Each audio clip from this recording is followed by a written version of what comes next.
Merci d'avoir accepté de concrétiser cette rencontre. Donc, comme je disais, en fait, c'est à la suite de la participation de l'Association végétarienne de France à cette journée de l'alimentation et du bien manger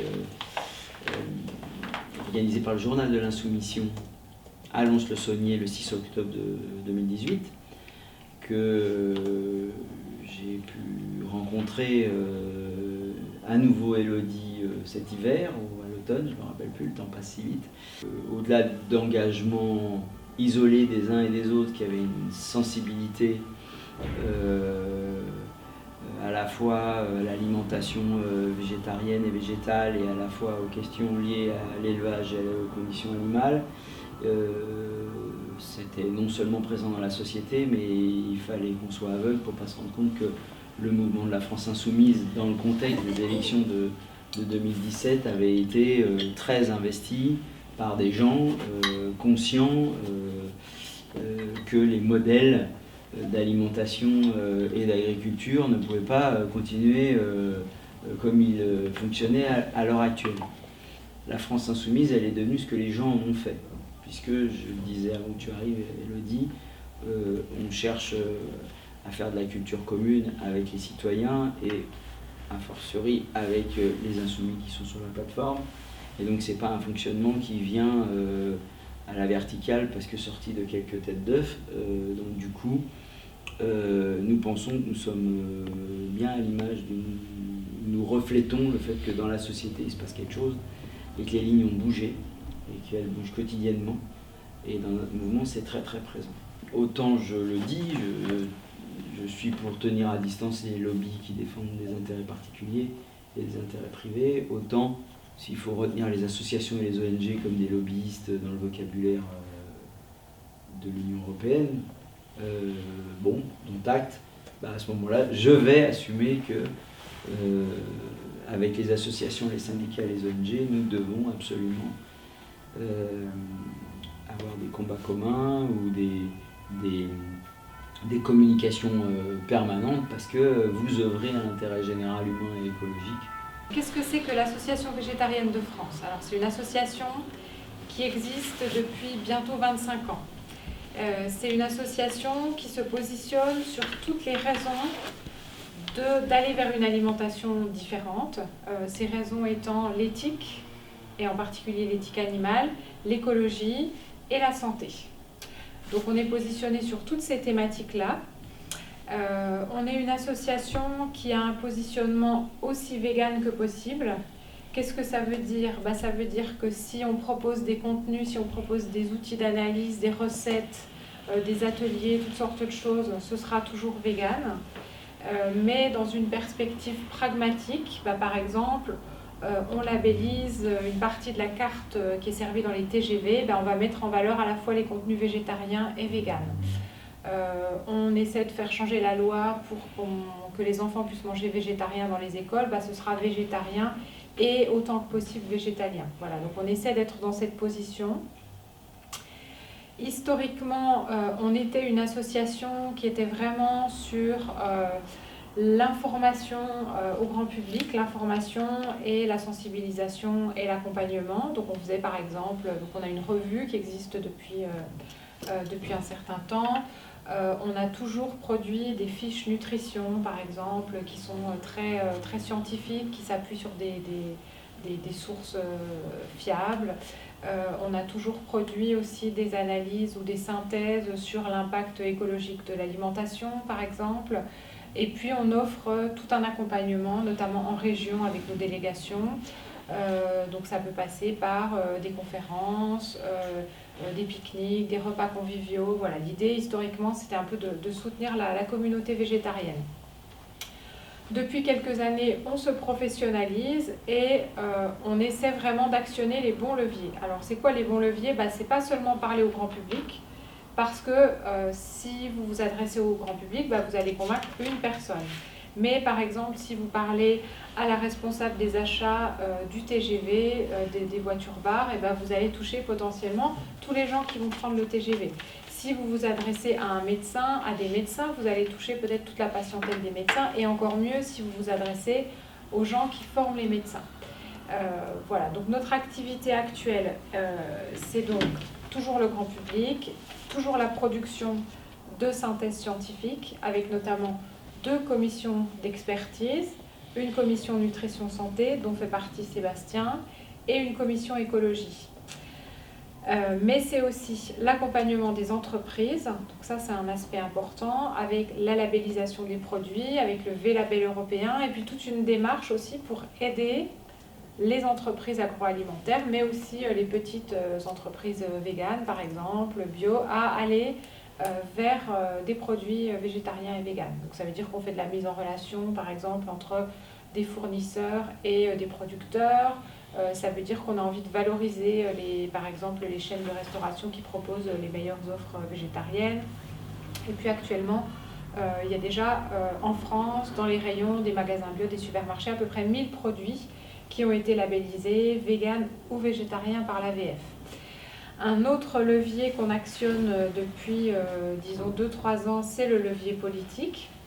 En 2017, pour les élections présidentielles, on avait proposé déjà des mesures qui étaient applicables à l'intérieur de la France, qu'on avait soumises à l'ensemble des candidats. Donc les mesures avaient été complètement soutenues par la France Insoumise. Et ensuite, voilà, on propose à notre public, à notre réseau, une synthèse en fait, des positionnements des différents candidats ou des différentes listes pour que le vote de tout ce réseau, en fait, de toute cette communauté qui est intéressée soit par la condition animale, soit par les enjeux écologiques, soit les deux, puisse avoir un éclairage en fait, sur les positionnements des candidats.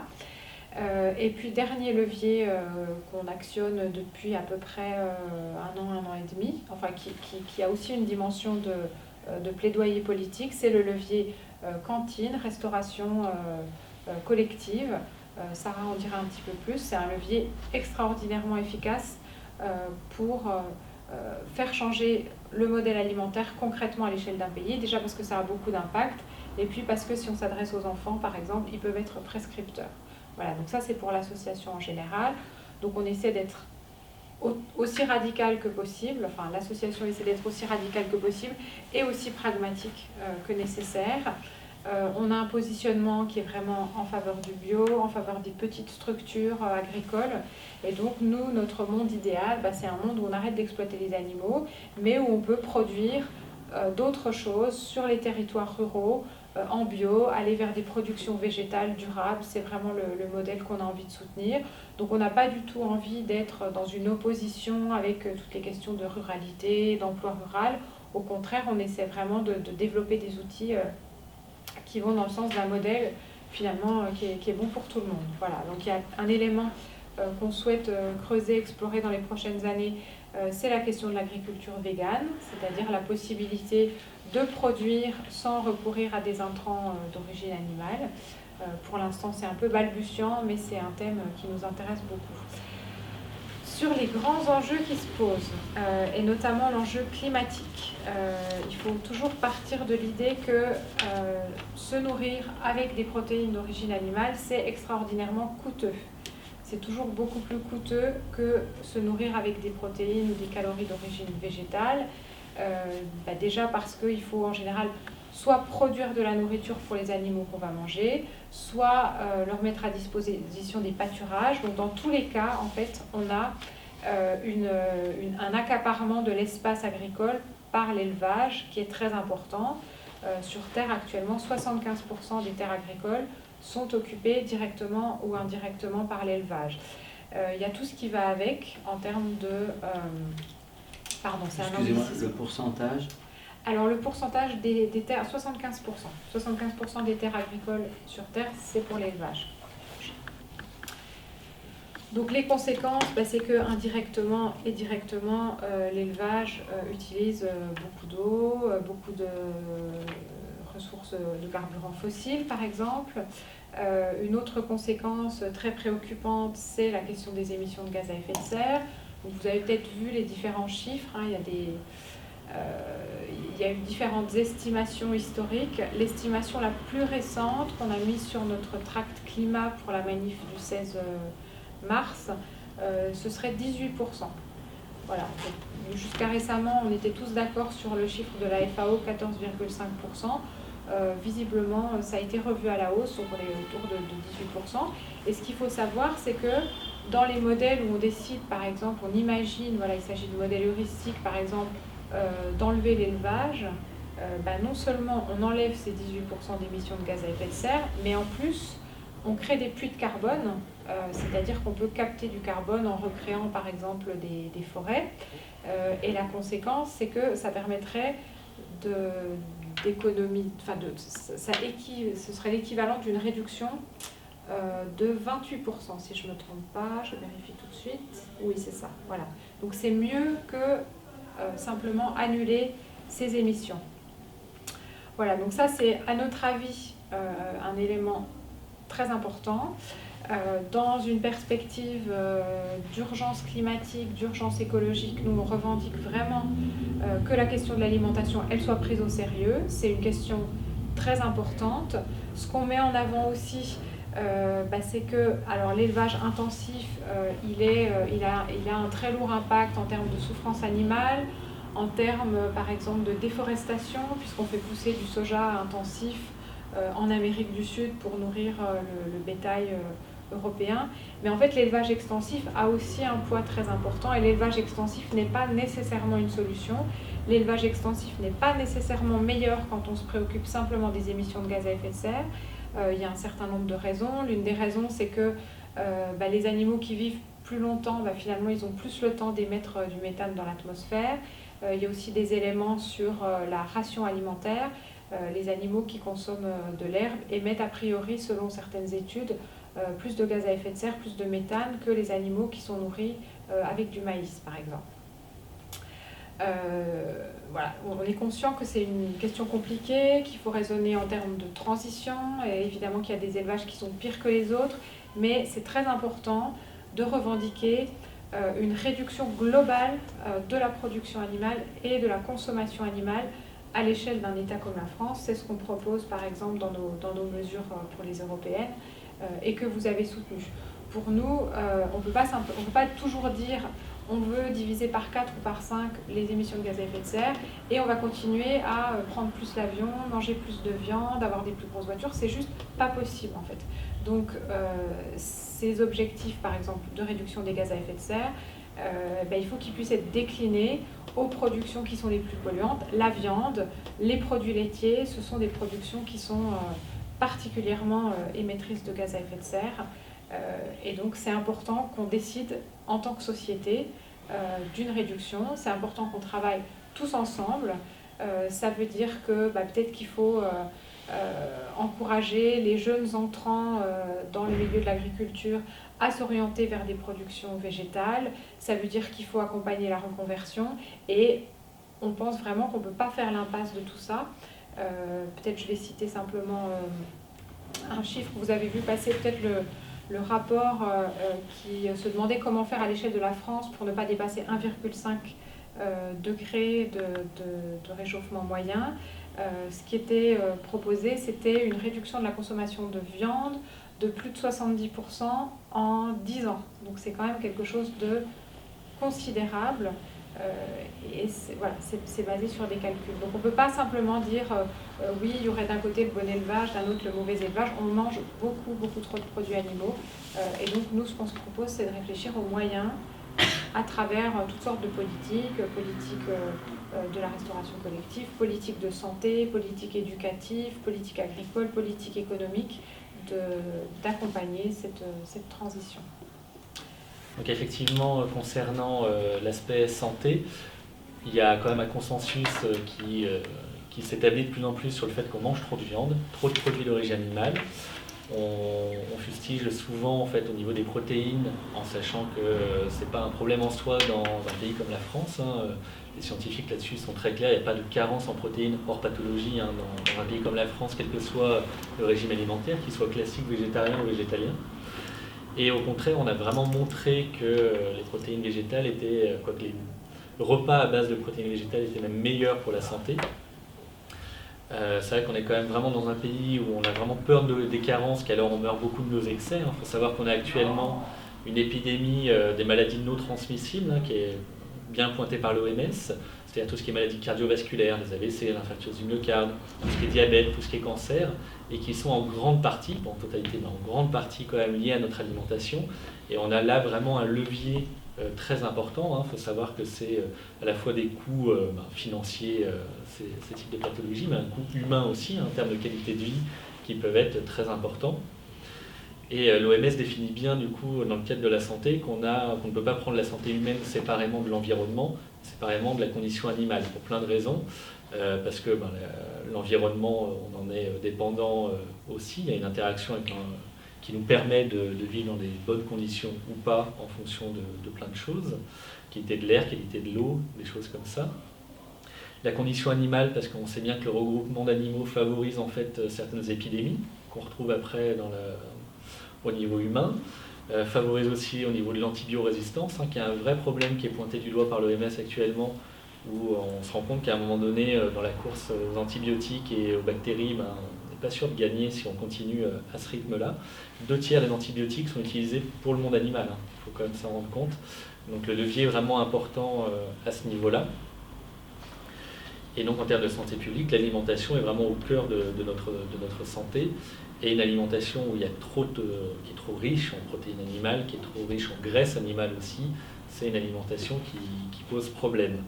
On peut très clairement, alors on a vraiment le consensus pour dire qu'il faudrait à minima inverser les tendances, c'est-à-dire consommer beaucoup plus de protéines végétales par rapport aux protéines animales, mais on peut clairement s'en passer. Alors que ce soit de viande, poisson dans les régimes végétariens ou des produits d'origine animale avec le lait, les œufs dans les régimes végétaliens. Ça, toutes les instances internationales sont vraiment très claires là-dessus. C'est compatible à tout âge de la vie. Il y a effectivement certaines vitamines auxquelles il faut faire attention. Il y a des points de vigilance qui sont différents que dans la population classique, mais il ne faudrait pas croire qu'une alimentation qu'on a en France actuellement, que l'alimentation classique ne soit pas non plus soit parfaite. Elle est bien loin d'être parfaite. Comme je vous disais, ce qui inquiète beaucoup les scientifiques, c'est notamment le manque d'apport en fibres. Et les fibres, on la retrouve grosso modo partout sauf dans la viande. Et donc c'est un réel problème. Si on augmente nos apports en fibres, il faut bien diminuer autre chose, et ça tombe bien parce qu'on peut diminuer sans difficulté effectivement la viande. Donc, on voit bien que c'est la nourriture quelque chose de très intime, qui s'inscrit vraiment en nous et qui est du coup difficile à changer, notamment en termes culturels. On voit bien un petit peu ce qu'avait soulevé le lundi vert comme difficulté aussi, d'acceptation ne serait-ce que sur une journée. Donc on sent bien que c'est un sujet sur lequel il faut être très pédagogue, très patient. Mais à la fois, est-ce qu'on a vraiment le temps d'être patient? C'est une autre question. Et ça devient assez urgent quand même qu'on modifie des choses comme ça. Pour donner une idée, le diabète de type 2, par exemple, c'est une croissance de 5% par an, un coût de 9 milliards par an. C'est quelque chose qui vraiment, où là l'alimentation et notamment la viande a montré qu'il y a un réel impact. D'ailleurs, le régime végétarien est préconisé par exemple avec d'autres régimes, mais par la Société de diabète canadienne, qui n'est pas pro-végétarienne pour autant, mais qui a vraiment montré qu'il y avait un impact sur la pathologie de diabète de type 2. Après, on a des études qui sont en cours aussi sur la population française, je pense notamment à l'étude Nutrinet Santé, qui, nonobstant montrer que les alimentations végétariennes et végétaliennes étaient possibles à tout âge de la vie, mais il pointe aussi du doigt effectivement la difficulté culturelle, mais certainement pas de santé, et qui montre assez clairement aussi que pour le moment, en tout cas chez les adultes, les personnes qui rencontrent le mieux les recommandations nutritionnelles, ce sont les végétariens. Après, il y a plein de questions aussi à se poser autour de ça. Notamment sur les régimes végétaliens, en fait, il y a des modifications de métabolisme qui ne sont pas forcément prises en compte, mais là, on pourrait rentrer dans des choses un peu plus complexes, mais qui peuvent expliquer pourquoi il y a une inadéquation avec le régime végétalien sur certains domaines, notamment le calcium, qui n'est pas un problème, en fait, en soi, dans ce type de régime alimentaire. Voilà, après il y a vraiment beaucoup d'aspects au niveau santé où on se rend compte qu'on aurait vraiment à gagner à privilégier les protéines végétales. Et du coup, ça devient assez important et assez urgent aussi qu'on s'en préoccupe. Le dernier rapport l'a encore montré que la consommation de viande avait monté sur l'année 2018 en France, qu'alors il baissait plutôt ces dernières années, donc il y a voilà, on sent qu'il y a un message qui a des difficultés un petit peu à passer, mais il faut vraiment qu'on soit le plus clair possible là-dessus. Et c'est là où on a le programme national nutrition santé qui a été revu en janvier 2019 et qui est lui pour le coup très clair. Ce qu'il faut augmenter, c'est tout ce qui est légumineuse. Donc vraiment ce type d'alimentation qu'on consommait 5 fois plus dans les années 1920 par exemple en France que ce qu'on consomme actuellement. Donc c'est quelque chose qui quelque part est culturel. On peut parler de la lentille du puits, enfin il y a plein de choses comme ça effectivement qui peuvent avoir un intérêt vraiment très important dans le monde agricole et sur lequel on peut vraiment s'appuyer. Et leur message est aussi clair, il faut diminuer la viande. C'est, voilà, le programme national de nutrition santé là-dessus est très très clair. Et on sent vraiment qu'il y a cette direction. Ça fait déjà plusieurs années que les différentes instances, que ce soit l'ANSES, l'IGAS, ou au Conseil de la santé publique, pointent vraiment du doigt ce problème, le problème de la viande et des produits d'origine animale qu'il faut vraiment diminuer de manière assez drastique. Voilà. Alors, sur la restauration collective. La restauration collective, aujourd'hui en France, c'est 4 milliards de repas servis annuellement. C'est 1 milliard de repas dans la restauration collective scolaire, ce qu'on appelle les cantines scolaires. C'est énorme en termes de volume et c'est donc un enjeu incontournable pour changer le modèle alimentaire en France. D'abord parce que les volumes, comme je viens de le dire, sont énormes, mais parce que aussi ça touche à des usagers qui sont jeunes, parfois très jeunes, et que c'est donc, il y a un enjeu éducatif fort pour changer les habitudes alimentaires de ces personnes qui sont des adultes en devenir. Quel est le contexte ? Il est multiple. D'abord, il y a, je dirais, une problématique de croyance autour de ce qui est vraiment impactant pour l'écologie.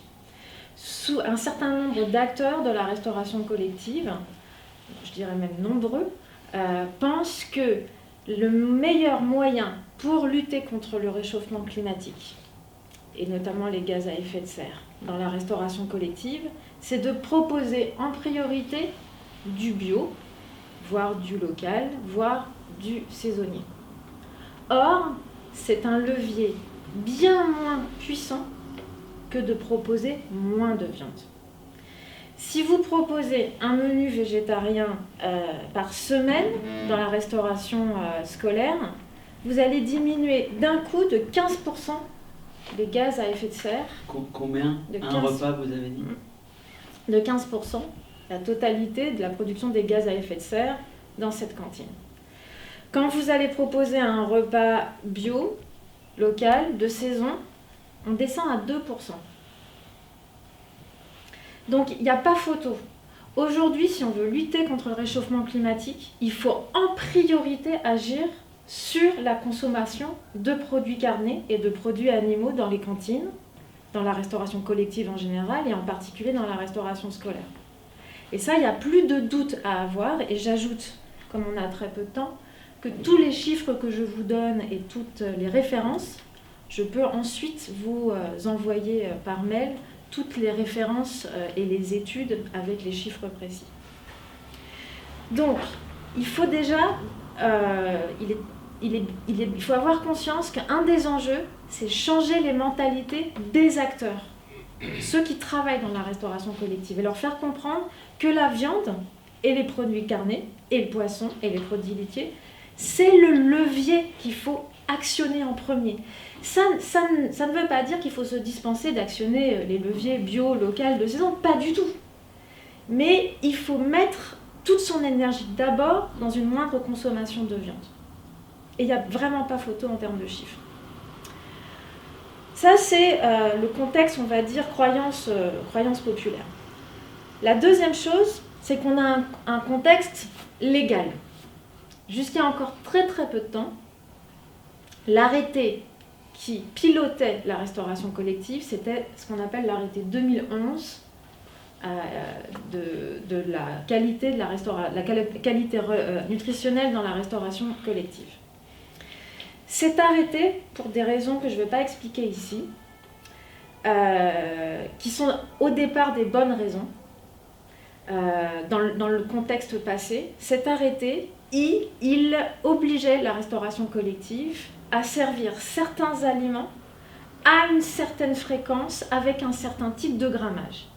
Et il se trouve que cet arrêté qui a été généré à peu près au début des années 2000, il se trouve que pour des raisons de santé publique, on s'inquiétait beaucoup de la surconsommation de sel, de gras, de graisse saturée dans la restauration collective. Et donc, on a essayé d'imposer, c'est pas qu'on a essayé, on a imposé une fréquence.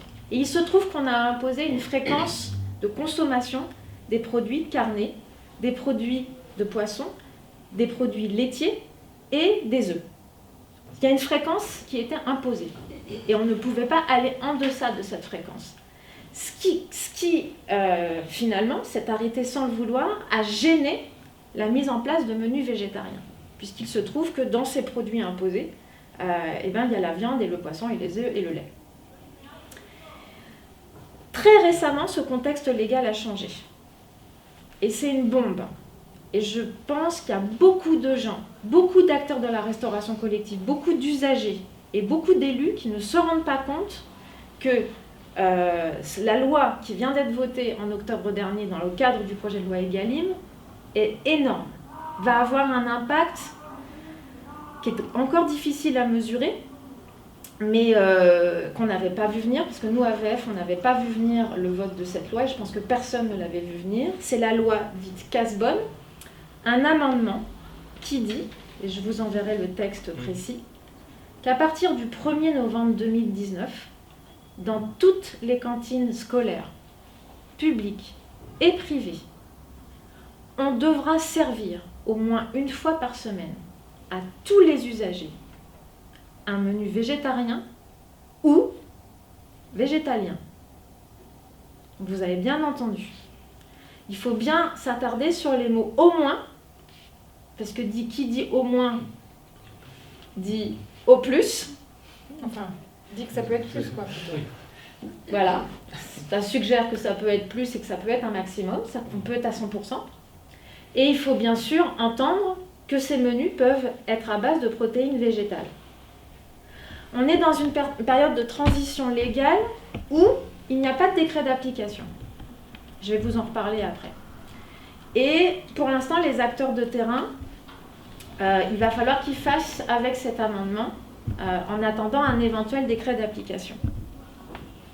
Par ailleurs, toujours dans ce contexte, il y a un texte, donc il faut, si vous vous intéressez aux cantines scolaires, il faut vraiment que vous l'ayez en tête. C'est le GEM-RCN. Le GEM-RCN, c'est en fait à la base un groupe d'études qui émane du ministère des Finances au moment où l'arrêté 2011 arrive sur la table. L'arrêté 2011, il est complexe et il est suffisamment complexe pour que les acteurs de la restauration collective ne soient pas en capacité de l'interpréter concrètement dans les cantines. Donc le ministère, qu'est-ce qu'il décide en 2011 ? Qu'il va créer un groupe d'études qui va passer le décret, l'arrêté 2011 à la moulinette et le rendre lisible et applicable. Et donc le GEM-RCN se crée, c'est un groupe d'études à la gouvernance, on va dire, plutôt floue, dont nous on estime, et on n'est pas les seuls, nos partenaires Greenpeace estiment aussi qu'il est complètement noyauté par les lobbies, et en particulier les lobbies de la viande et du lait. Et donc le GEM-RCN va générer un certain nombre de recommandations alimentaires, et je dis bien recommandations, pour permettre notamment à ceux qui font les achats dans les cantines scolaires de bien interpréter l'arrêté 2011. Et puis, de fil en aiguille, sous la pression notamment des lobbies, ce GEM-RCN va être interprété par les acteurs de terrain comme une réglementation. Ce qui fait qu'aujourd'hui en France, je dirais sans exagérer que 95% des acteurs de terrain de la restauration collective, je parle des diététiciennes, je parle des cuisiniers, je parle des gestionnaires, tous ceux qui sont en charge de mettre en œuvre la restauration collective pensent, 1, que le GEM-RCN est obligatoire, que c'est la loi, que c'est la réglementation, alors que c'est une simple recommandation d'achat, et ce n'est pas un guide nutritionnel, ça n'a jamais été fait pour ça. Et que d'autre part, ils pensent que ce texte, il a été fait en toute sincérité et en toute bienveillance. Et je vous encourage à aller voir le rapport de Greenpeace qui s'appelle « Est-ce que l'État laisse les lobbies décider du contenu de l'assiette de nos enfants ?» Et vous allez voir, ça fait peur. Ça fait peur, et ça fait d'autant plus peur que le GMRCN a été dissous en 2016 et qu'il continue de sévir, c'est-à-dire que tout le monde continue à penser que ce groupe d'études existe et que son texte est à jour. Ça, c'est le côté contexte, on va dire loi, légale, réglementation, recommandation. Et puis, il y a ce qui se passe sur le terrain. Et là, nous, pour comprendre ce qui se passait sur le terrain, comme on n'est pas des spécialistes de la restauration collective, il y a 1 an et demi, on a décidé de faire une consultation de terrain. On a été voir 40 structures de la restauration collective, toutes confondues, et on a interviewé une centaine d'acteurs de la restauration collective, des maires, des diététiciennes, des médecins, des usagers, des cuisiniers, des aides-cuisiniers. On a essayé d'interroger toute la chaîne opérationnelle, de la prise de décision jusqu'à l'usager. On a mouliné les résultats et on s'est rendu compte de plusieurs choses. 1, nous qui pensions à VF qu'il y avait très peu de propositions de repas de végétariens sur le terrain, c'est faux. Il y avait déjà, il y a 1 an et demi, beaucoup de propositions. Et on peut même dire que la presque totalité des villes de 30 000 habitants en France avait déjà une proposition. Parfois, elle était modeste.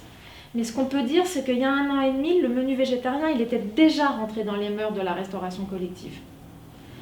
Ce qu'on peut dire aussi, c'est qu'on s'est rendu compte que quand nous, AVF, marqué végétarien, marqué végétalien, on demandait des rendez-vous à des élus, on n'a jamais trouvé porte close.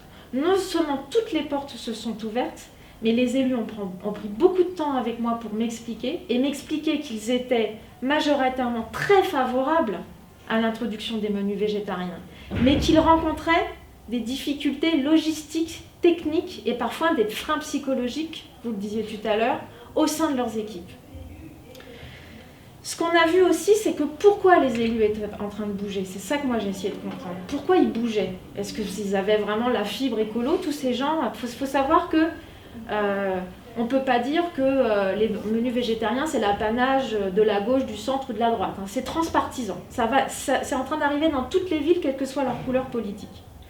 En fait, la pression des usagers était déjà énorme il y a 1 an et demi, et elle est en train de devenir monumentale, à tel point que sur Paris, la question des menus végétariens pour les municipales 2020, ça va être un des sujets phares de la campagne.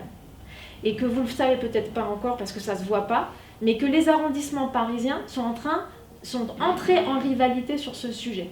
Et qu'ils essayent de se devancer les uns les autres pour annoncer en premier qu'ils vont faire mieux que la loi et imposer 2 menus végétariens par semaine.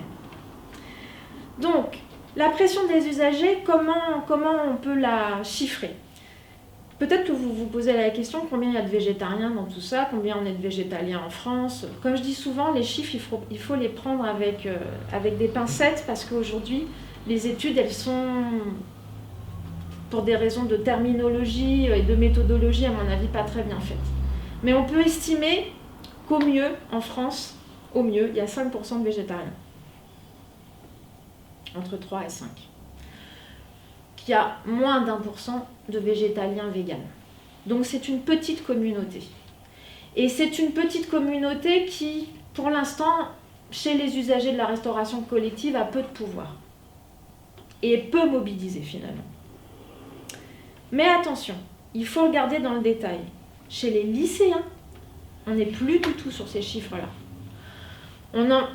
On estime, quand on agrège les études qu'on a à disposition, que 10% des usagers dans les lycées sont végétariens et véganes. Et attention, ces usagers-là, ils sont en train de s'organiser de façon très diverse d'un lycéen à l'autre. C'est assez incroyable. Il y a plein d'initiatives qui sont en train d'arriver pour exiger l'option végétarienne quotidienne. Donc du côté des lycéens, et je pense bientôt du côté des collégiens, ça va énormément bouger en termes d'exigences sur le repas végétarien. Et ce qu'il ne faut jamais oublier aussi, c'est qu'en France, ça je pense que les études sont assez fiables, 30 à 33% des Français sont flexitariens. Ça veut dire quoi? Qu'ils ont volontairement, sciemment, consciemment diminué leur consommation de viande, pas pour des questions de prix, parce que ils sont préoccupés par des questions d'éthique animale, de santé et d'environnement. Et aujourd'hui, l'AVF, quand on lui demande de l'accompagnement, quand les usagers viennent vers elle pour demander l'accompagnement, est-ce que c'est des véganes? Très peu. Est-ce que c'est des végétariens? Un peu. Est-ce que c'est des flexitariens? Beaucoup. Beaucoup d'usagers aujourd'hui s'inquiètent que leurs enfants soient obligés de manger de la viande tous les jours à la cantine. Et ils demandent à ce que ça ne soit plus systématique. J'en reviens à là où vous pouvez jouer un rôle important, la fameuse loi Cazbonne. Réjouissons-nous, on a une loi qui devient coercitive à partir du 1er novembre 2019. Mais attention, l'AVF, elle tire la sonnette d'alarme et elle avertit les élus. Je pense que vous le savez mieux que nous, c'est pas parce qu'une loi a été votée qu'elle va être appliquée. Et je pense même, à titre personnel, c'est-à-dire je n'engage pas l'AVF, j'engage Sarah Bien-Aimée du pôle VG Cantine, qu'est à l'œuvre au ministère de l'Agriculture une stratégie pour faire en sorte que la loi soit appliquée à son minima ou pas du tout. La première stratégie, ça serait faire en sorte qu'il n'y ait pas de décret d'application. Ça va être compliqué pour eux parce que la pression est dure. Ça pourrait faire en sorte qu'il y ait un décret d'application qui arrive trop tard, c'est-à-dire trop tard par rapport à la date du 1er novembre 2019. Ça serait faire en sorte qu'il y ait un décret d'application qui soit difficile à appliquer. Ça faire en sorte que l'AVF ne siège pas au CNRC, à la Commission nationale de la restauration collective qui vient d'être créée. Et ça, c'est pas un scoop. On a posé notre candidature et nous n'avons pas été intégrés. C'est sûr qu'on n'a pas trop envie de savoir ce que l'AVF a envie de dire sur la restauration collective. Donc l'enjeu pour l'AVF, mais je pense pour vous aussi, notre enjeu, c'est quoi? L'AVF, elle veut quoi à minima? Elle veut que la loi soit appliquée, qu'elle soit appliquée correctement et qu'elle soit appliquée partout. Pour faire ça, elle fait une action de lobbying. Elle met la pression partout où elle peut pour faire en sorte que cette loi soit appliquée. Mais en parallèle de cette pression, elle fait aussi en sorte que les acteurs de la restauration collective soient en capacité d'appliquer la loi. C'est la raison pour laquelle on a créé un outil en ligne qui s'appelle vgcantine.fr qui permet de nourrir tous les acteurs de la restauration collective. Où est-ce qu'on trouve des recettes? Comment on se forme? Que dit la loi? Comment je m'organise? Comment je communique auprès des usagers? Etc. etc., etc. Je vous encourage, si vous voulez comprendre le dossier restauration collective, à aller voir le site vgcantine.fr. Donc nous, ce qu'on veut, c'est à minima, que la loi soit correctement appliquée et partout. Mais on voit au-delà. Parce que nous, on sait, AVF, que les usagers, c'est pas ça qu'ils demandaient. Ils ne demandaient pas à ce qu'un menu soit imposé à tous les usagers une fois par semaine. Ce qu'ils demandaient, les usagers, c'est ce qui est une option quotidienne et qu'ils puissent avoir le choix et laisser le choix aux autres. Et les élus, c'est ça qu'ils voudraient. Mais pourquoi c'est pas ça qui a été voté? Parce que techniquement, sur le terrain, mettre en place dès 2019 l'option végétarienne tous les jours, c'est trop compliqué, ça coûte trop cher et techniquement les structures ne sont pas prêtes. Et ça, c'est pas... Vous avez des exemples pour qu'on comprenne en Bien quoi sûr, c'est pas... je vais vous donner un exemple. Pourquoi c'est compliqué? Alors, c'est compliqué pour une multiplicité de raisons. Non, mais je vais en prendre une. Quelques exemples. Quand vous faites une option végétarienne, ça veut dire que ce jour-là, vous devez préparer 2 repas différents, puisque c'est une option. Un repas conventionnel et une option végétarienne ou végétalienne. Prenez l'exemple de Valence. Valence sort dans sa cuisine centrale 5500 repas tous les jours. Tout d'un coup, Valence décide qu'il va sortir 5500 repas, mais avec 2 repas au choix tous les jours. Qu'est-ce que ça veut dire? Ça veut dire que le matin, il faut 2 chaînes de production. Une chaîne de production pour le menu conventionnel et une chaîne de production pour le menu option végétarienne. Qui dit 2 chaînes de production dit qu'il faut dédoubler l'espace, qu'il faut dédoubler les équipes, qu'il faut dédoubler le temps de travail et qu'il faut dédoubler les fournisseurs. Il faut 2 types de produits. C'est extrêmement compliqué. Ça coûte de l'argent, ça coûte du temps, ça coûte de l'espace et il faut un courage politique local. Alors Valence, je vous cite cette ville exemplaire parce qu'ils l'ont fait. c'est une des 14 villes en France qui a une option végétarienne quotidienne. En dépit du fait qu'ils avaient peu d'argent, peu d'espace, ils ont eu le courage politique de dire on y va quand même et on met l'argent sur la table pour le faire. Mais c'est pas simple. Et nous, AVF, on sait que c'est pas simple. Et c'est pour ça qu'AVF, nous, notre demande politique, c'est quoi ? Nous, à terme, ce qu'on veut, c'est que très rapidement, d'ici 2020, que l'option végétarienne quotidienne soit inscrite dans la loi. Mais on sait que pour arriver à l'option quotidienne, il faut en passer par imposer un menu végétarien pour que les équipes aient le temps d'apprendre les techniques, notamment de cuisine végétarienne, à s'organiser, qu'elles trouvent des fournisseurs, qu'elles trouvent comment organiser les équipes, qu'elles aient le temps d'informer les usagers sur pourquoi on propose des menus végétariens. Et pour ça, il faut du temps. Donc la loi Cazbonne, elle est juste aux petits oignons. Elle est expérimentale. Elle est expérimentale, je ne l'ai pas dit tout à l'heure, j'aurais dû le dire, elle va durer 2 ans. Et c'est ça l'enjeu. C'est que, la loi Cazbonne, elle doit être appliquée partout, mais que les usagers soient contents. Pour que dans 2 ans... Il est prévu une évaluation oui, elle est prévue. rapport à l'Assemblée nationale. Elle est prévue. Elle est prévue. Oui, je sais bien. Elle est prévue. J'en connais d'autres. Voilà. Et donc, dans 2 ans, il faut quoi ? Il faut que les usagers soient tellement contents de ce qui s'est passé sur le terrain qu'ils continuent à mettre la pression pour que cette loi, elle soit amplifiée à toute la restauration collective et qu'en plus, on propose l'option végétarienne. Donc aujourd'hui, l'AVF, elle fait quoi ? Elle a une action de plaidoyer et de lobby, pour que la loi soit appliquée partout et que d'ici 2 ans, elle soit amplifiée à toute la restauration collective avec l'option quotidienne. Elle fait en sorte de former, sensibiliser, accompagner les acteurs de terrain pour qu'ils deviennent opérationnels. Et j'ai envie de dire qu'ils acceptent et qu'ils soient contents de proposer des menus végétariens, qu'ils soient fiers d'entrer dans ce projet et qu'ils savent pourquoi ils le font. Et la dernière chose, bien sûr, c'est qu'on passe beaucoup de temps à accompagner les usagers. On reçoit une dizaine de mails par jour qui disent « Au secours !» Comment est-ce qu'on fait ? On veut une option, nos droits ne sont pas respectés et on les accompagne, on leur donne des courriers types à envoyer. Quand ça coince, on écrit nous-mêmes. Quand ça coince vraiment, on se déplace pour aller voir la mairie en question. On agit auprès des usagers pour trouver des solutions avec eux. Non mais la loi est toujours un point d'appui. Moi je le vois sur l'interdiction des coupures d'eau qui par exemple, on a eu besoin que des associations, des ONG, des fondations prennent le relais et défendent les usagers. Donc j'entends que cette dimension va devenir de plus en plus importante. Nos juristes nous laissent penser que le texte prévoyait qu'il n'y ait pas de décret d'application. Alors le texte devrait s'appliquer au-delà du 30 octobre 2019 sans décret d'application. Alors ce texte-là, effectivement, ne prévoit pas de décret d'application. Ça ne veut pas dire qu'il n'y en aura pas, qu'il ne peut pas y en avoir. La DGAL annonce qu'il y en aura un avant les vacances scolaires d'été, mais le risque quand même, je vous le dis, c'est que le décret d'application affaiblisse la portée de la loi. Et moi, ce que je peux faire pour s'amuser, c'est que je vous écrive le décret d'application pour que la loi ait zéro effet sur le terrain. Ah oui. Alors je ne le ferai pas parce que je ne voudrais pas que ça circule, bien sûr. mais je sais exactement ce qu'il faut écrire pour qu'il y ait zéro effet. Et c'est tellement facile.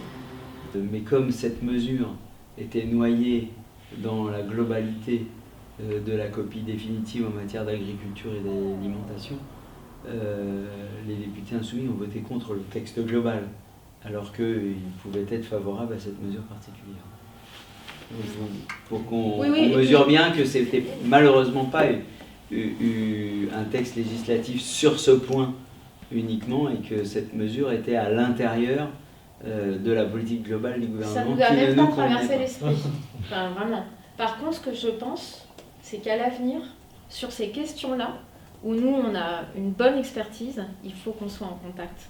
Pour qu'on puisse, nous, vous sensibiliser aux enjeux et notamment aux choses trappes qui sont derrière les mots.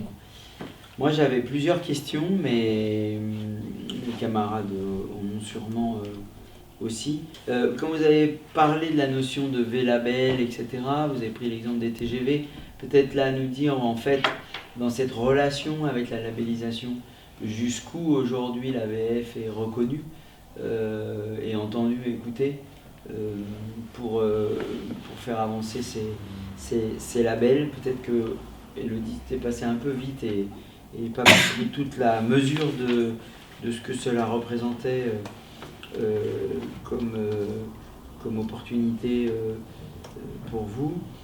Est-ce qu'il y en a d'autres en préparation, sans dévoiler nécessairement les secrets, mais les domaines. Ensuite, j'avais toutes les questions. Alors moi, je vais vous dire, il y a des sujets sur lesquels on n'est pas mis en défaut, mais on sent bien que c'est l'endroit par lequel les détracteurs de vos raisonnements essayent de se faufiler. Il y a la question de l'impact, et notamment les discussions à n'en plus finir sur les quantités d'eau pour produire les protéines carnées. C'est un sujet de polémique assez régulier sur lequel la véracité des chiffres est remise en cause. Il y a l'équilibre forêt-pâturage qui sert aussi très régulièrement pour venir dire oui, mais votre modèle conduira à ce que les belles prairies et les pâturages dont la nature ne peut pas se passer, ni même le regard et le plaisir que cela procure à l'œil des humains, c'est quelque chose d'important au plan écologique et culturel. Alors que je suis d'accord avec vous, nous avons besoin de la diversité des feuillus et pas des forêts à une seule essence. Et donc on sait aussi combien cette diversité des feuillus, non seulement c'est les puits que vous avez signalés, mais moi je dirais c'est aussi l'évaporation que cela procure pour avoir des averses, de la brume, de la bruine, du brouillard, et donc alimenter les réserves d'eau dans la proximité pour ne pas dépendre que des grands phénomènes d'évaporation des espaces lacustres ou marins. J'ai pas bien intégré le raisonnement sur la méthanisation, sur le méthane. J'avoue que là, vous m'avez perdu. Bien, moi, mes questions, vous disiez tout à l'heure, c'est Sébastien, que apparemment, c'est pas une nécessité de manger de la viande. Et lorsqu'on est sur le terrain, qu'on argumente là-dessus, on nous pose toujours la question de la fameuse vitamine B12. Et moi, j'aimerais bien avoir votre réponse là-dessus. Vous parliez aussi donc les arguments, enfin la position que vous avez par rapport donc à ne pas manger de viande. Est-ce que c'est une priorité donc animale, environnementale et santé? Est-ce que c'est un ordre prioritaire ou voilà. Dans quel ordre prioritaire il faut traiter ça, c'est ça, qu'est-ce qui est chez vous, non, l'AVF. Pour vous, l'AVF, dans quel ordre vous s'il y a un ordre. Et puis, oui, vous avez parlé aussi tout à l'heure d'agriculture végane. Ça veut dire qu'on n'utiliserait pas d'animaux pour cultiver? Ouais, c'est moi. Voilà, j'ai une question. Merci déjà d'être là et pour vos présentations. Pour revenir sur l'aspect environnemental, est-ce que vous pouvez nous éclairer sur le contenu du dernier rapport du GIEC à ce sujet et sur le rapport qui est paru dans la revue Nature dans la foulée, qui préconise une réduction de 90% de la consommation de viande. Ensuite, je pense que c'est ce dont tu parlais, Gabriel, sur l'impact des petits élevages extensifs de montagne, par exemple, qui sont dans notre programme, dans le modèle agricole défendu par la France Insoumise. Donc sur les gaz à effet de serre, voilà, moi j'avais compris que c'est comme ces animaux qui sont tués plus vieux, du coup ils émettent plus longtemps des gaz à effet de serre, tu nous expliqueras. Est-ce qu'il y a aussi un impact sur la pollution des sols et des cours d'eau, par exemple en montagne? Et ensuite, concernant les lobbies, qui sont aussi au cœur de notre programme et de notre action, c'était très intéressant de voir la façon dont les lobbies gangrènent les recommandations nutritionnelles, notamment en France. Est-ce que vous pouvez nous dire un mot sur le lobby de la viande Interbev qui va dans les écoles et comment c'est possible? Beaucoup de gens se font disqualifier dans l'échange parce que la quantité de protéines végétales qu'il faudrait ingérer pour compenser le fait qu'on ne mange plus de viande serait tellement disproportionnée que bien entendu ce n'est pas du tout envisageable. Donc souvent des gens non préparés à cet échange se font railler assez de manière bâchée, pour ne pas dire bâchée, par leurs interlocuteurs. Je m'adresse un peu aux médecins s'il y a quelques formules un peu plus élaborées à donner aux gens pour s'outiller dans les discussions. Alors, je pense qu'il y a des choses qu'on peut traiter à l'oral tout de suite et il y a des choses un peu plus techniques Oui. où il faut notamment aller chercher des rapports, des articles scientifiques, des choses comme ça. Ce qu'on pourrait peut-être faire, c'est vous faire un document de synthèse après où on va chercher nos références. Donc, je vais peut-être répondre à ce à quoi je peux répondre. Donc, sur le V-Label, c'est à la fois un outil qui est au service des consommateurs. Voilà, ça permet de devenir végétarien ou vegan, de rester végétarien ou vegan. Ça permet de donner de la visibilité aux produits végétariens ou vegan, de les mettre en valeur. Et c'est parfois un pied dans la porte, c'est-à-dire que on commence à labelliser des produits et du coup l'entreprise en question nous demande comment faire pour, je ne sais pas, on voudrait développer un fromage végétal, est-ce que vous avez des idées, quel ingrédient on pourrait utiliser ou des choses comme ça. Donc c'est ça la démarche générale du V-Label. En ce moment, par exemple, on va accompagner la Caisse des dépôts qui est à l'origine d'un rapport donc, par le biais d'un institut de recherche qui est conjoint avec l'Agence française de développement, rapport sur l'impact climatique de l'alimentation. Et donc, ils sont soucieux de faire évoluer leurs pratiques. Donc, on va leur faire des propositions pour leur cantine. Je ne sais pas si ça répond bien à la question. Et concrètement, c'est un logo qui s'affiche sur les produits qui sont en magasin qui permet aux consommateurs de différencier un produit végétarien d'un produit vegan.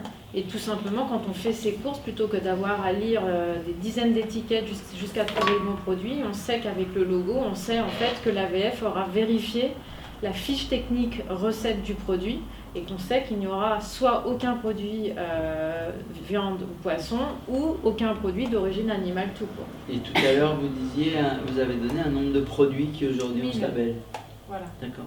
La liste est disponible sur votre site? Alors, nous, on a plusieurs sites à l'AVF et peut-être on vous enverra ça aussi quand on fera le bilan de la journée, puisqu'on a notamment un site qui s'appelle V-Label ou qui va s'appeler Végéconomie, où en fait on parle de l'économie des produits végétaux et on a une liste de tous les producteurs et de tous les produits catégorie par catégorie. Par exemple, vous voulez manger des glaces véganes, pof, vous avez toute la liste des glaces qui sont labellisées. Votre revue aussi joue un rôle de sensibilisation. Elle est reçue par les adhérents aujourd'hui ou Alors, ou on a une revue qui est principalement adressée à nos adhérents, puisque pour l'instant, on a une adhésion qui est couplée à un abonnement à notre revue.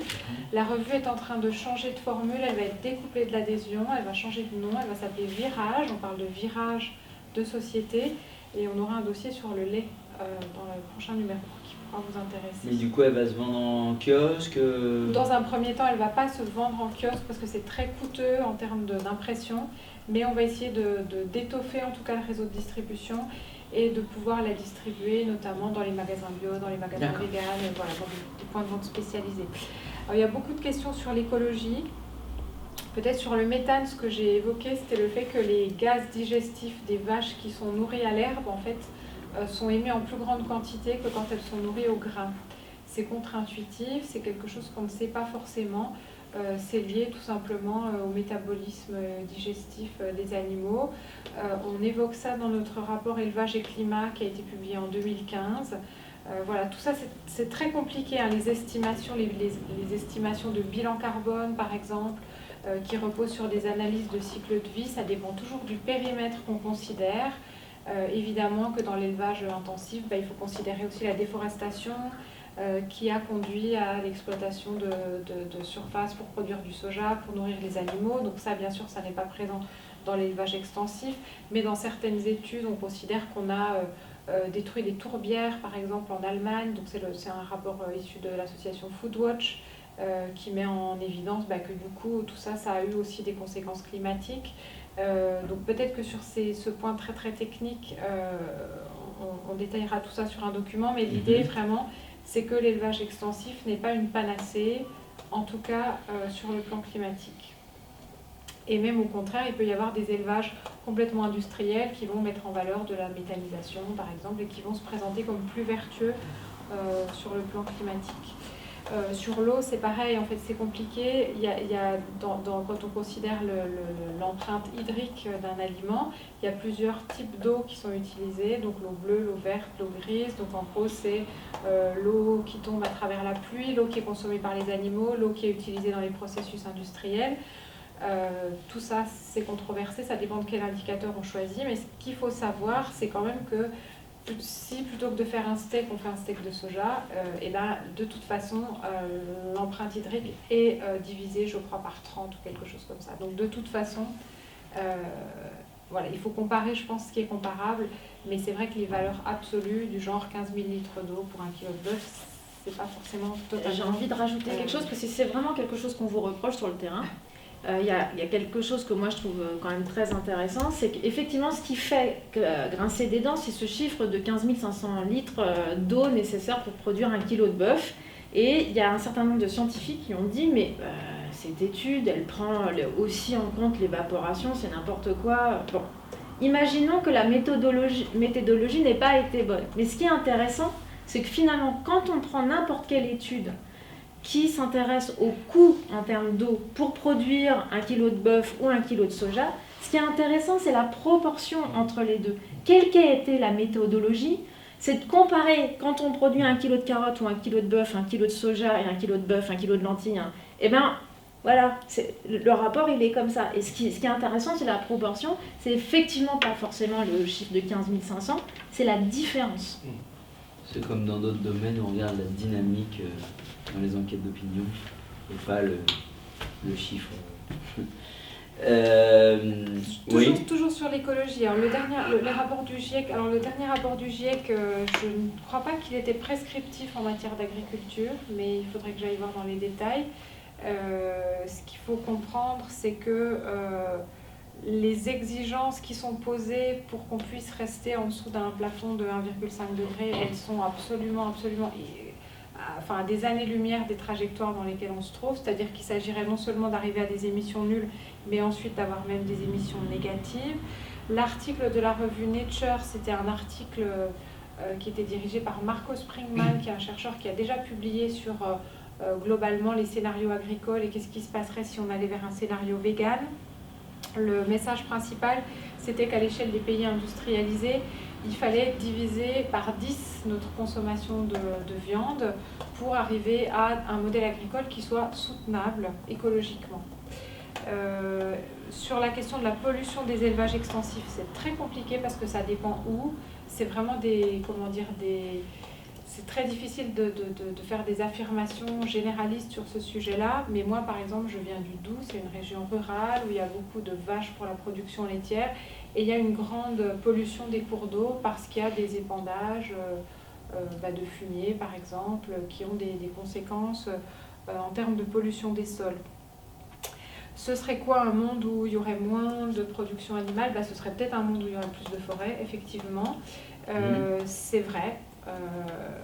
Voilà, on ne peut pas être attaché à tout à la fois. Après, on peut se demander est-ce que le plaisir qu'on a à contempler des champs quand on se promène, il vaut tout l'impact en fait de l'élevage, notamment l'impact écologique. Il y a peu d'études qui examinent ce qui pourrait se passer territoire par territoire si on réduisait la place de l'élevage. C'est ce que fait notamment le rapport AFTER 2050. Mais qui globalement est assez attaché à la préservation des zones de prairies, mais qui envisage que dans certaines régions, on pourrait recréer des forêts là où on en a perdu. Moi, j'ai envie d'ajouter en termes d'argument, si c'est vraiment un argument discussion de comptoir, c'est à mettre en parallèle avec ce qui se dit sur les éoliennes. Les éoliennes, c'est moche. D'accord, mais... Chacun son point de vue. Voilà, est-ce qu'une usine, c'est beau est-ce qu'une stabulation c'est beau? Est-ce qu'une autoroute c'est beau? Voilà. Mais qu'est-ce qu'on veut comme outil pour fabriquer de l'électricité demain? Oui, peut-être ça vous plaît pas, c'est pas très beau. Effectivement, c'est sympa de voir des pâturages, mais on est quand même dans un scénario d'effondrement écologique. Et il faut faire le tri entre ça c'est très très important et ça c'est moins important. Donc l'aspect esthétique est peut-être pas d'une urgence sidérale en ce moment. Alors, qu'est-ce que c'est la priorité? Conditions animales, écologie, santé. Alors déjà, quand on va vers du végétal, on va dans la bonne direction dans tous les sens. Après, c'est vrai qu'il y a des sujets qui peuvent être un peu qui peuvent amener discussion. Par exemple, on a parlé beaucoup de la viande rouge. Globalement, ce sont les ruminants dont l'élevage émet le plus de gaz à effet de serre. Mais globalement, si on mange moins de viande rouge, plus de viande blanche, par exemple, ça veut dire qu'on va remplacer à chaque fois un bœuf par je ne sais pas combien de poulets, parce qu'un poulet, ça pèse beaucoup moins lourd. Donc ça veut dire qu'en termes de souffrance animale, on va mettre à mort beaucoup plus d'individus. Donc il y a des situations comme ça où on peut mettre dans la balance les deux et où ça peut être compliqué. Nous, on ne tranche pas vraiment là-dessus. On n'est pas une association strictement animaliste, on n'est pas une association strictement environnementaliste. Donc c'est vrai que pour l'instant, en tout cas, on va pas se positionner dans le détail. Mais par exemple, L214 a lancé une campagne spécifique poulet en s'inspirant de ce qui était fait aux États-Unis, parce qu'aux États-Unis, on s'est rendu compte que les consommateurs mangeaient beaucoup moins de viande rouge et du coup, beaucoup plus de viande blanche, ce qui avait tout un cortège de conséquences à la fois éthiques et écologiques. Et moi, j'ai envie de dire, ça reflète de plus en plus les motivations des adhérents et de la population. C'est-à-dire que quand on interroge les gens, c'est effectivement il y a quelques années, quand on demandait quel est votre moteur principal, c'était souvent l'éthique animale, dans le passage au régime végétarien ou végétalien.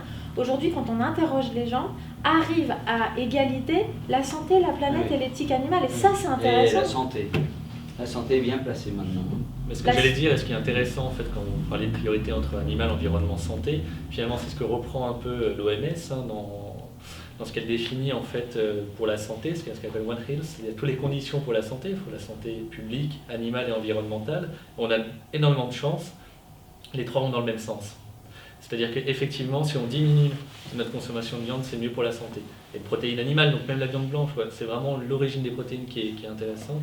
C'est mieux pour l'environnement et c'est évidemment mieux pour les animaux quand on ne les tue pas. Donc à partir de ce moment-là, on a de la chance qu'on sait qu'on n'a pas à choisir. Donc allons dans ce sens-là. Il y avait encore une question sur l'agriculture végane, mais je ne sais plus ce que c'était que la question. Oui, j'ai pas trop compris l'agriculture végane. En fait, alors, c'est une agriculture qui a été développée principalement dans les pays anglo-saxons. Et le but, c'est, alors en général, on dit agriculture végane, mais c'est une agriculture qui est bio. C'est à la fois de se passer des intrants chimiques et de se passer des intrants d'origine animale. Il y a plusieurs motivations à ça. Ça peut être ne plus exploiter les animaux, c'est-à-dire plutôt que d'avoir un modèle polyculture élevage où on va avoir des animaux qui vont laisser leur fumier mais qui vont finir à l'abattoir, c'est d'utiliser d'autres fertilisants d'origine végétale, comme par exemple des engrais verts. C'est quelque chose qui est très utilisé par l'agriculture végétale. Il y a aussi une motivation dans de grandes fermes de production végétale, par exemple au Canada, sur des très grands territoires, c'est de ne pas avoir à transporter des fertilisants sur des territoires qui sont très importants. Donc je dirais que ça, c'est les deux motivations principales. C'est une agriculture qui repose souvent sur des principes de permaculture et alors qui se fonde sur l'idée que de toute façon, la fertilité des sols, notamment tout ce qui est azote, c'est pas créé au moment où les animaux excrètent, c'est quelque chose qui vient des plantes. C'est parce que les animaux mangent de l'azote à travers les plantes que leurs excréments seront riches en azote. Donc voilà, c'est une autre manière d'amener de la fertilité au sol. Il y a beaucoup de recherche, qui est de la recherche très pratique en Angleterre, autour de fermes notamment qui ont une vraie politique aussi, de lien social, d'intégration des populations par exemple en difficulté. C'est quelque chose qui est peu développé en France, mais ça nous intéresse dans une perspective de résilience, de pouvoir... Vous pourrez nous remettre des sources sur cette question de rendre les terres ou de maintenir un haut niveau de fertilité des terres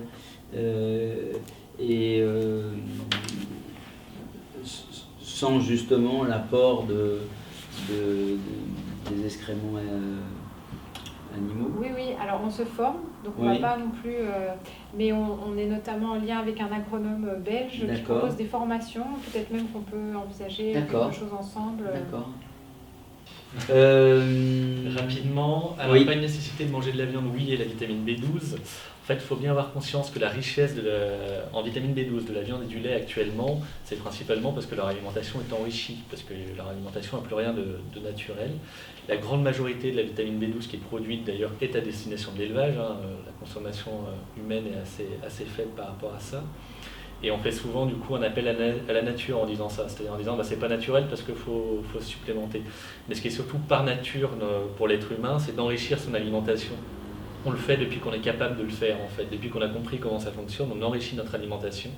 Il y a de nombreux produits qui sont enrichis, on peut penser à la vitamine D dans de nombreux produits. Il faut savoir qu'il y a 80% de la population qui a un déficit en vitamine D pour plein de raisons. Qu'on enrichit le sel en iode, c'est ce qui a réglé le problème de ce qu'on appelait avant les crétins des Alpes, hein. C'était le manque d'accès à l'iode de cette population qui habitait dans les Alpes. On enrichit les céréales du petit déjeuner qui sont largement mangées, alors après qui ont une qualité nutritionnelle sur laquelle on peut discuter, mais toujours est-il qu'on enrichit notre alimentation depuis qu'on est capable de le faire. On enrichit celle des animaux pour que eux aussi, quand on les consomme, ça soit enrichi aussi. Et au final, prendre directement la B12, finalement, il est où le problème? Au final, on le fait ça depuis toujours, et si ça peut permettre d'éviter plein d'autres désagréments, tant mieux. C'est quand même, ça évite de tuer les animaux, ça évite plein de maladies cardiovasculaires, ça évite... On a souvent, dans nos approches pour réorienter les choses en termes d'alimentation, on nous renvoie aussi souvent vers des théorisations ou des textes de référence pour les véganes et l'alimentation végétale, vers le fait que pour généraliser ou pour augmenter et généraliser le modèle d'alimentation végétale, il faudrait admettre les approches défendues par certains véganes en matière d'OGM, d'alimentation synthétique, etc., etc. C'est régulièrement dans les discussions. Aujourd'hui, bon, j'ai compris que l'AVF tenait à distance ces thèses-là, mais comment vous fréquentez peut-être plus parmi vos adhérents des gens qui ont franchi le pas, comment vous sentez ce débat-là sur le véganisme? Vegan, Oui. ça ne définit pas de A à Z un modèle agricole, économique, alimentaire. Déjà dans le monde actuel, on peut manger vegan en mangeant des légumes de son jardin, des lentilles bio, et puis on peut manger de la nourriture ultra transformée. C'est déjà possible. Bien sûr. Donc la question des OGM, je ne pense pas qu'elle soit spécifique à la problématique végane. Après, c'est vrai qu'il y a des nourritures issues de procédés plus ou moins biotechnologiques, comme la viande cellulaire, la production de protéines inspirées des protéines animales, mais par des bactéries génétiquement modifiées. Donc on sait qu'on produit déjà de l'insuline de cette manière-là. Et c'est vrai qu'il y a tout un courant aujourd'hui qui nous dit eh ben, pour nourrir le monde, il faudra passer par là. Alors c'est un modèle c'est une vision qui est basée sur l'idée qu'on ne va pas pouvoir changer les habitudes alimentaires de la plus grande partie de la population. Et donc ça pourrait aller beaucoup plus vite de remplacer de la viande d'animal par de la viande cultivée dans une cuve. Voilà. Moi, je pense qu'il y aura plus de réticence. C'est qu'on est en réflexion et en vigilance. Ouais. C'est-à-dire qu'on trouve qu'il manque quand même encore beaucoup de données et que nous, on est en vigilance et on ne souhaite pas avoir un avis définitif sur ces questions-là, mais qu'on est en grande vigilance avec les valeurs qui sont les nôtres. Bah oui. Alors oui, parce que moi je pense que là pour le coup, ce que vous décrivez sur les bons leviers et sur les choses, le fait que et c'était intéressant ce que vous disiez sur le fait qu'il y avait quelque chose qui était en train de se passer, qu'il allait peut-être y avoir une certaine accélération quand on voit notamment dans la population qui est au lycée les pratiques et les relations, les volontés de changer d'alimentation bien plus importantes que dans toute la société française. Je reste convaincu que c'est par les bons leviers qu'on va pouvoir faire bouger les lignes plus vite parce qu'il y aura de plus grandes réticences aujourd'hui, avec selon moi, une plus grande sensibilité aux enjeux écologiques, à aller sur de l'alimentation synthétique. Je sens plus de réticences. Voilà. Alors, est-ce que c'est parce que je vis dans une région qui est le Jura bon. En fait, à voir. Il y a la question de qu'est-ce que ça remplace. C'est-à-dire qu'actuellement, la viande est quand même majoritairement issue de fermes industrielles. Ça n'a rien de naturel, en fait, cette viande-là. Donc, ce qu'il faut comprendre, c'est que, par exemple, la viande de culture cellulaire, ce serait peut-être... déjà, il faut quand même un milieu de culture. Donc, ça veut dire qu'il faut quand même produire des plantes pour faire pousser ces cellules, qui seraient certainement issues de production plus ou moins industrielle. C'est clairement pas le modèle auquel on adhère, voilà. Mais il faudrait voir ce que ça remplace. C'est-à-dire qu'on ne passerait pas du modèle actuel qui est formidable, où on se nourrit tous de manière naturelle, locale et tout ça. En fait, c'est quand même des positions, je dirais, assez pragmatiques. Et c'est les mêmes positions qui, nous, vont nous amener à dire, est-ce qu'on labellise des entreprises comme Fleury Michon, Carrefour ? Oui, on les labellise parce qu'on préfère que dans les rayons de Carrefour, il y ait des steaks végétaux plutôt que seulement des steaks animaux. Après, quel est le monde idéal dans lequel on aimerait vivre ? C'est un monde dans lequel on a des productions agricoles qui sont intégrées dans des écosystèmes, qui sont résilientes. Quand on envisage la perspective peut-être d'un effondrement écologique, il faut qu'on puisse produire localement, il faut qu'on ait de l'autonomie agricole, c'est clairement nos valeurs. Voilà. Après, comme a dit Sarah, nous, on fait appel à nous un peu de tous les côtés. On a essayé de se documenter, on a fait un numéro sur la viande cellulaire, on a essayé d'aller regarder toutes les études d'impact écologique, par exemple, parce qu'on prend quand même au sérieux les arguments qui disent attention, les Chinois, s'ils mangent tous de la viande, ça va être catastrophique. Peut-être que ça permettrait de réduire rapidement leur impact climatique. Donc, on est en vigilance, voilà, on est en vigilance et on essaie de ne pas excéder non plus le domaine de compétence qui est celui de notre association, c'est-à-dire qu'on ne va pas être forcément prescripteur pour ces choses-là. Et moi, j'ai envie d'ajouter qu'il y a un bon exemple dans les cantines. On voit que les cantines qui se mettent au menu végétarien, dans un premier temps, lorsqu'elles sont dans leur période de transition, elles font appel à des produits hyper transformés, pour 2 raisons. Parce que les usagers, dans la période de transition, sont en demande de produits qui ressemblent aux produits qu'ils consomment habituellement, et ça facilite la transition.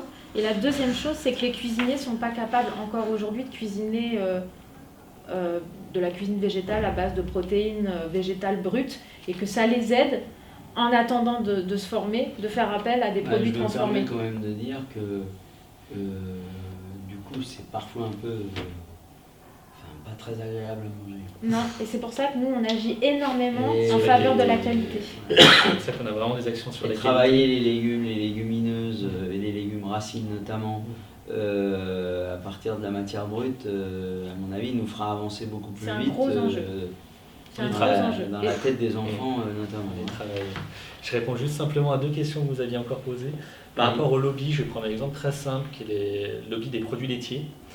Il y a une étude qui a été faite par les Anglais et publiée dans leurs journaux de santé publique, donc un journal de référence, qui montre que sur une période de 6 mois où il n'y avait pas d'enjeu particulier autour des produits laitiers, il y a eu en tout 170 actions de lobbying de la part des industriels du produit laitier, qui du coup viennent à l'Assemblée nationale, qui multiplient des études, et tout ça pour aboutir effectivement à ce qu'on conserve le lait, que le lait conserve une place particulière. Alors le nouveau PNNS indique une phrase que je trouve intéressante, c'était pour la consommation des produits laitiers, quantité suffisante mais limitée. Après voilà, on en fait ce qu'on en veut. Et il faut savoir que le Canada, qui eux ont aussi refait leur guide alimentaire, mais en enlevant tout ce qui venait de l'industrie agroalimentaire, ils n'ont plus de catégorie produits laitiers. Les produits laitiers se retrouvent intégrés dans la catégorie des produits riches en protéines. Et dans les produits riches en protéines, ce qui est vraiment mis en avant, c'est les légumineuses. Et donc on voit tout à fait que la place du lait est en train de changer, en tout cas dans le monde et un petit peu en France aussi.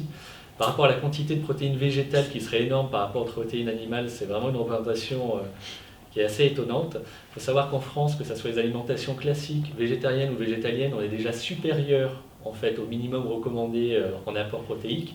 Et le minimum recommandé en apport protéique est déjà surévalué pour être sûr qu'on n'en manque pas. Donc c'est vous dire qu'on est quand même bien loin en France avec une alimentation où Vous m'avez déjà communiqué une fiche là-dessus. c'est possible. Je veux bien que vous nous la redonniez. Je dois même l'avoir dans ma valise, sur les protéines. Et moi, ce que je propose, Il n'a pas fini. Serge, c'est qu'on vous envoie une petite réponse en 2 lignes à cet argument. Et la protéine, il faut Merci. savoir que les protéines, il y en a de partout, à part dans le sucre et dans l'huile. Après, on en trouve de partout, en quantité variable, mais de partout, et en quantité vraiment importante dans les céréales complètes et les légumineuses, qui ont en plus un avantage énorme par rapport à la viande, c'est d'apporter des fibres. Il faut savoir qu'à l'heure actuelle, la vraie inquiétude qu'on a, c'est sur les fibres. Vous nous l'avez dit tout à l'heure. Déjà tout à l'heure, mais parce que je veux vraiment insister là-dessus, parce qu'on focalise sur les protéines, qui alors c'est un faux problème. Les fibres, on en consomme 2 fois moins, de manière classique, que ce qu'on devrait consommer. Et ça, c'est un vrai problème de santé publique. C'est aussi une cause, ça rentre dans la cause de cancer colorectal, dans le diabète. On a vraiment des choses là-dedans qui sont très très importantes.